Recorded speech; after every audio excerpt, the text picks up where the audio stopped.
دیکھیے یہ بہت ہی اچھا سوال ہے کہ خدمت خلق میں اسلام کا کیا نقطہ نظر ہے۔ اصل میں اسلام کا جو نقطہ نظر ہے نیکی کے بارے میں، اس کو سمجھنے کی ضرورت ہے کہ نیکی کیا ہے۔ تو جب اس پر ہم غور کرتے ہیں تو قرآن کریم میں سورہ بقرہ کی آیت نمبر 177 میں اللہ نے اس کو واضح فرما دیا ہے کہ نیکی صرف یہ نہیں ہے کہ تم اپنا رخ مغرب کی طرف یا مشرق کی طرف یعنی خانہ کعبہ کی طرف کر کے نماز ادا کرو، بلکہ اللہ نے کہا کہ اصل نیکی یہ ہے کہ پہلے تو اللہ کے اوپر یقین رکھنا چاہیے،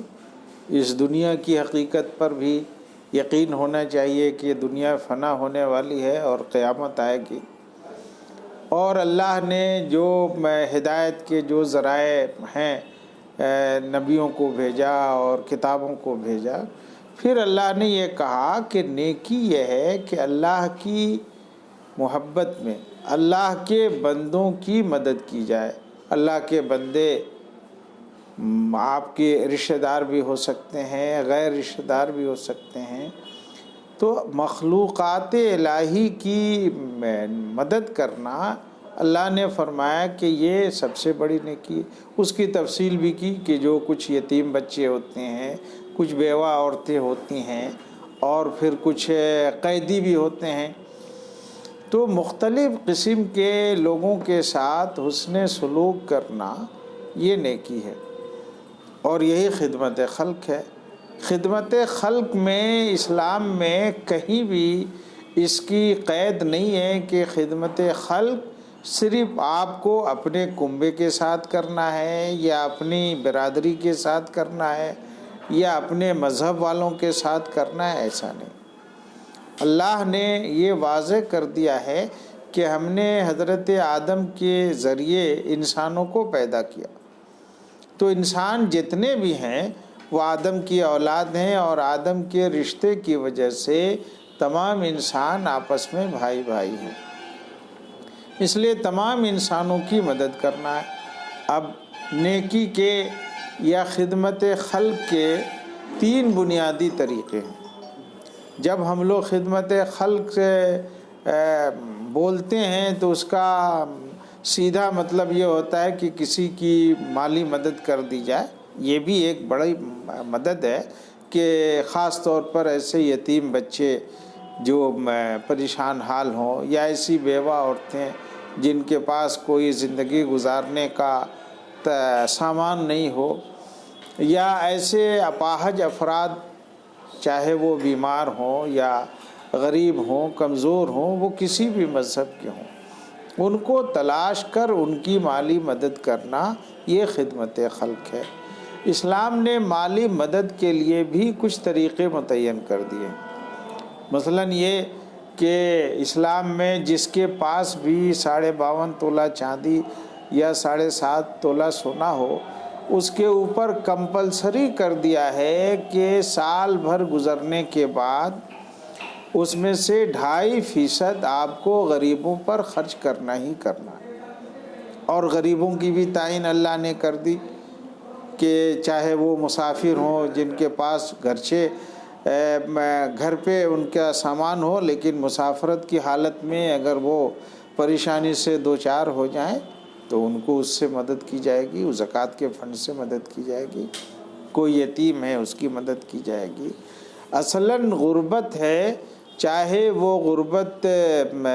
آپ کا رشتہ دار ہو دور کا یا عام انسان ہو، اس کی مدد کی جائے۔ دوسرا طریقہ ہے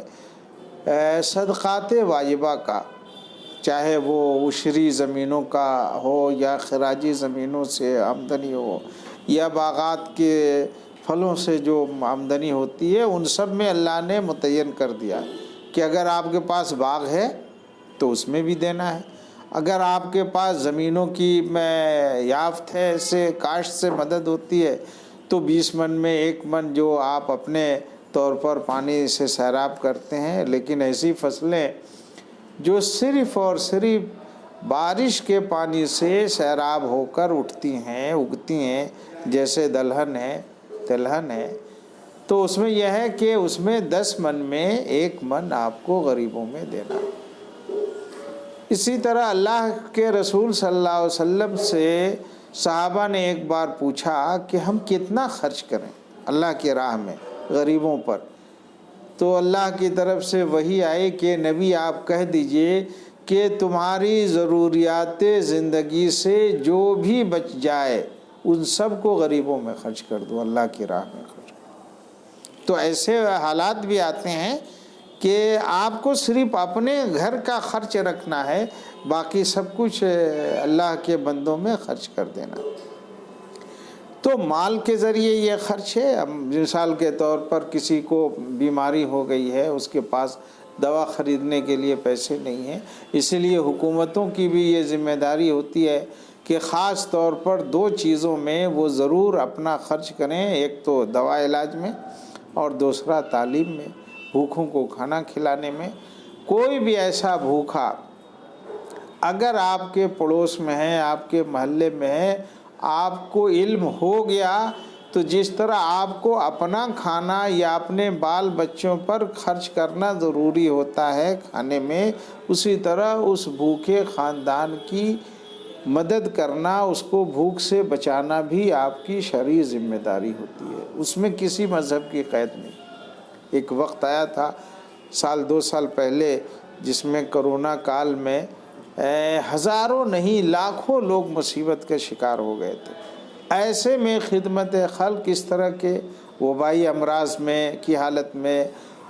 طوفانی حوادث میں، چاہے زمینی حوادث ہوں آسمانی حوادث ہوں، ان میں انسانوں کی مدد کرنا،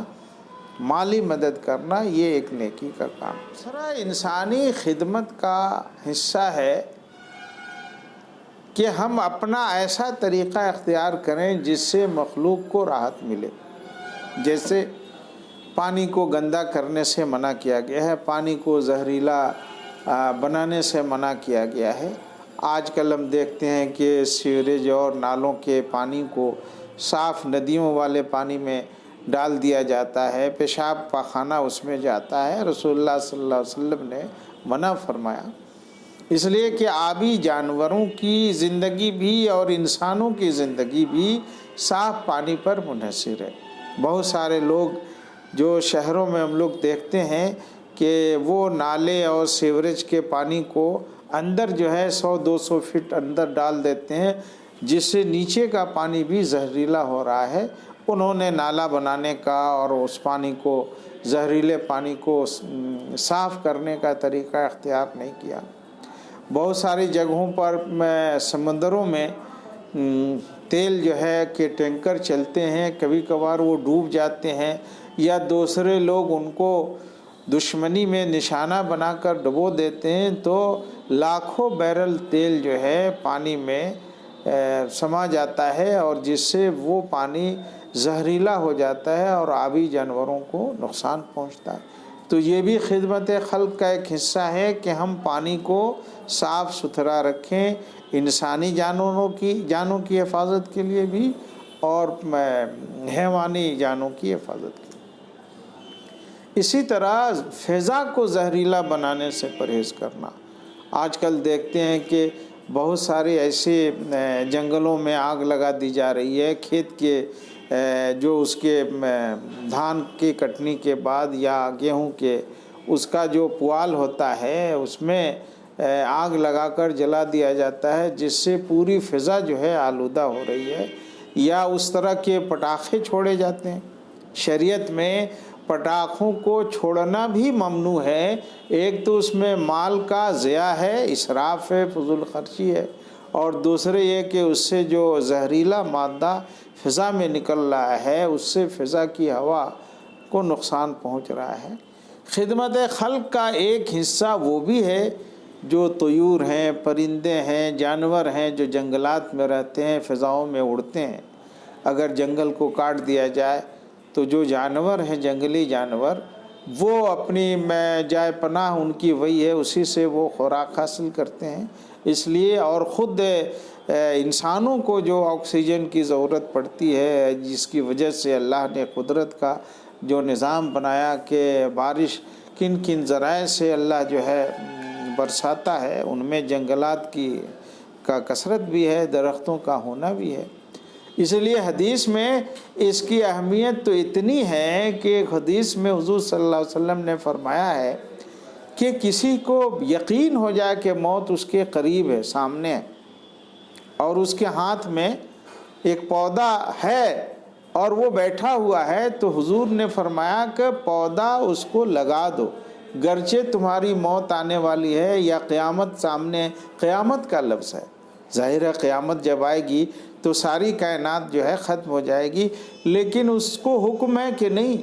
اس حالت میں بھی اگر تمہیں موقع مل رہا ہے تو اس پودے کو زمین پر لگا دو۔ درختوں کو لگانے کی جو تاکید ہے، اس سے لگتا ہے کہ پوری فضا کو ہمیں پیڑ پودوں کو لگا کر بہتر بنانا چاہیے۔ یہ بھی خدمت خلق کا ایک حصہ ہے۔ تیسرا حصہ ہے خدمت خلق کا عقلی اور تعلیمی اور تربیتی طریقے پر۔ جتنے بھی لوگ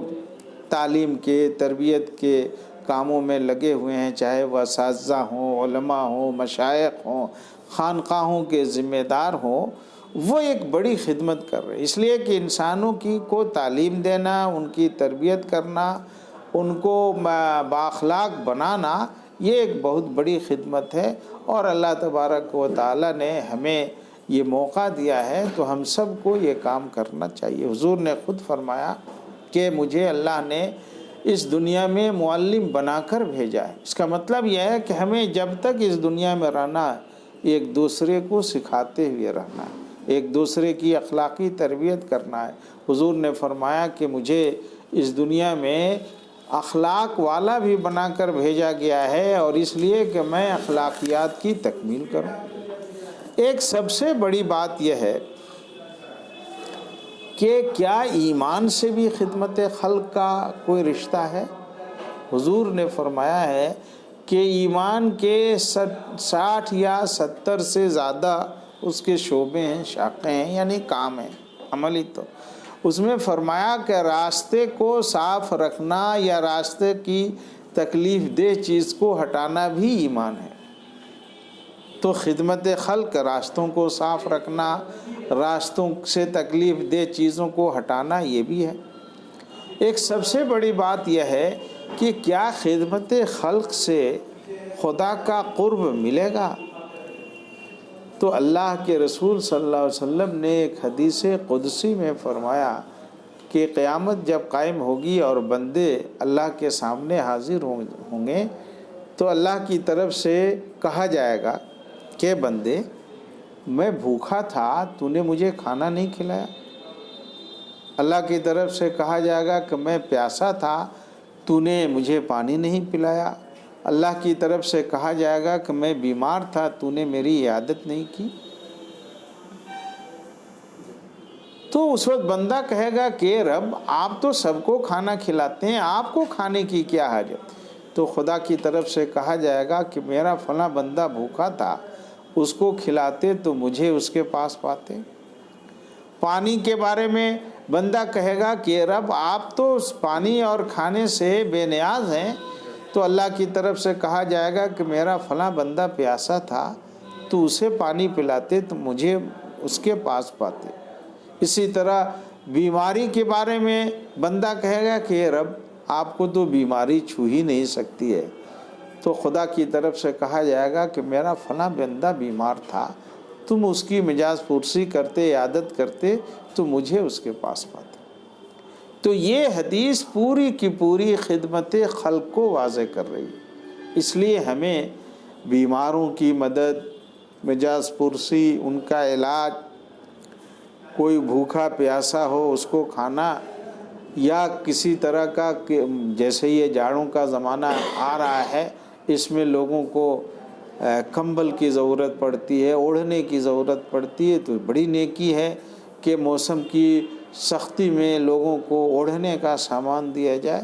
تو کھانا کھلانا، کپڑے دینا، لوگوں کے کسی کے پاس گھر نہیں ہے تو گھر کی سہولت پیدا کرنا، یہ سب خدمت خلق ہے۔ اس لیے مالی طور پر ہو، بدنی طور پر ہو،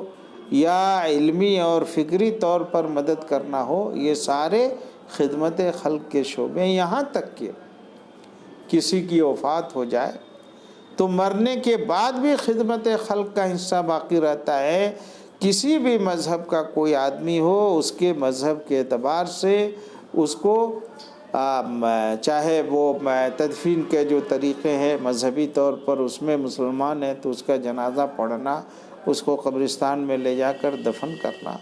یا اگر کوئی دوسرا لاوارث ہے تو اس کی بھی اسی طرح تدفین کرنا، یہ ہے کہ مرنے کے بعد بھی، یعنی زندگی سے شروع ہوتا ہے اور مرنے کے بعد تک خدمت خلق کا یہ حصہ باقی رہتا ہے۔ تو خدمت خلق ہی سے خدا ملتا ہے، اسی لیے صوفیاء کرام نے ہمیشہ اپنی خانقاہوں میں نبی صلی اللہ علیہ وسلم کی سنت کو زندہ رکھا، اور یہی کام ہر طبقے کے اور ہر مذہب کے جو پیشوا ہوتے ہیں وہ کرتے ہیں۔ میری بھی یہی اپیل ہے کہ ہم سب کو ابھی اس کام کو کرنا چاہیے۔